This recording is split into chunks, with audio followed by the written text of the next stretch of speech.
जर मी तुम्हाला सांगितलं की अमेरिकेत एक अशी जागा आहे इतकी गुप्त की सरकारने अनेक दशकांपर्यंत तिचं अस्तित्वच नाकारलं, एक अशी जागा जिथे कर्मचारी ओळख नसलेल्या विमानांनी ये जा करतात, जिथे इशारा फलकांवर लिहिलेलं असतं प्राणघातक शक्ती वापरण्यास परवानगी आहे, आणि जिथे लोकांचा दावा आहे की जमिनीखाली परग्रहवासीय यानं लपवली आहेत, मग एरिया 51च्या आत खराच काय चाललं आहे?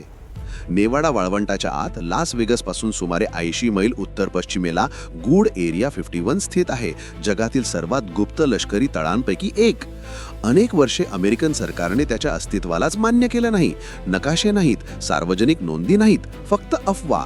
आणि या शांततेमुळे गूढ अधिकच वाढलं गेलं. एरिया 51ची स्थापना 1955 मध्ये शीतयुद्ध काळात झाली. अधिकृतपणे येथे लॉकहीड कॉर्पोरेशनने तयार केलेल्या लॉकहीड U-2 सारख्या गुप्तचर विमानांची चाचणी घेतली जात होती, जी सोव्हिएत युनियनवर गुप्त नजर ठेवण्यासाठी बनवली होती.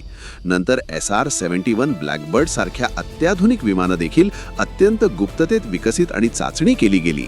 पण इथून कथा विचित्र वळण घेते. 1980च्या दशकात बॉब लझार नावाच्या व्यक्तीने दावा केला की तो एरिया 51 जवळील S-4 नावाच्या गुप्त सुविधेत काम करत होता. त्याच्या म्हणण्यानुसार अमेरिकन सरकार परग्रहवासीय यानांचं रिव्हर्स इंजिनिअरिंग करत होतं. त्याच्या म्हणण्यानुसार डोंगराच्या आत कोरलेल्या हँगर्समध्ये 9 उडत्या तबकड्या ठेवलेल्या होत्या. कधीही ठोस पुरावा समोर आला नाही, पण ही कथा जगभर पसरली. एरिया 51 परग्रहवासीय कटकारस्थानांच्या केंद्रस्थानी बनलं. काही लोकांचा विश्वास आहे की येथे रॉसवेल इन्सिडेंटमधील अवशेष ठेवले आहेत, तर काही जणांचा दावा आहे की परग्रहवासियांची शरीरं जमिनीखाली जतन करून ठेवली आहेत. 2013 मध्ये सेंट्रल इंटेलिजन्स एजन्सीने अखेर कागदपत्रे जाहीर करून एरिया 51च्या अस्तित्वाची अधिकृत पुष्टी केली, पण त्यात फक्त विमान चाचण्यांचा उल्लेख होता, परग्रहवासियांचा नाही. तरी सुद्धा जर हे फक्त एक चाचणी केंद्र असेल तर सुरक्षा इतकी कडक का? उपग्रह चित्रे धुसर का असतात?